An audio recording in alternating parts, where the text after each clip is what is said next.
Les partisans de Julian Assange réunis devant la Haute Cour de Londres. L'avenir du fondateur de Wikileaks est plus que jamais incertain. La justice britannique ouvre la voie à son extradition vers les États-Unis.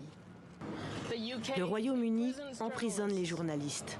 Ils emprisonnent Julian, au nom d'une puissance étrangère qui mène des poursuites judiciaires abusives et vindicatives contre les journalistes.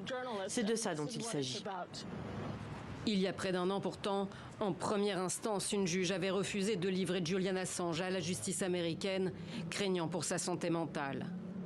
Aujourd'hui, les hauts magistrats britanniques estiment avoir des garanties satisfaisantes sur ses conditions de détention. Washington assure notamment qu'il ne sera pas placé dans la prison de très haute sécurité où sont incarcérés entre autres des membres d'Al-Qaïda. Aujourd'hui, on peut dire qu'on a remis une pièce dans la machine judiciaire et que la santé de Julian Assange ne va faire que s'aggraver.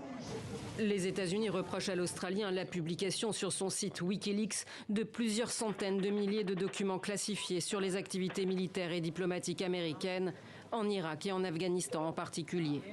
Voilà un homme qui est déjà depuis 11 ans persécuté politiquement. Il est jugé comme un espion en temps de guerre, alors qu'il n'y a pas de guerre. Julian Assange n'est pas un ennemi, il n'est pas quelqu'un de dangereux. Le fondateur de Wikileaks est détenu depuis 2 ans et demi à la prison de haute sécurité britannique de Belmarsh.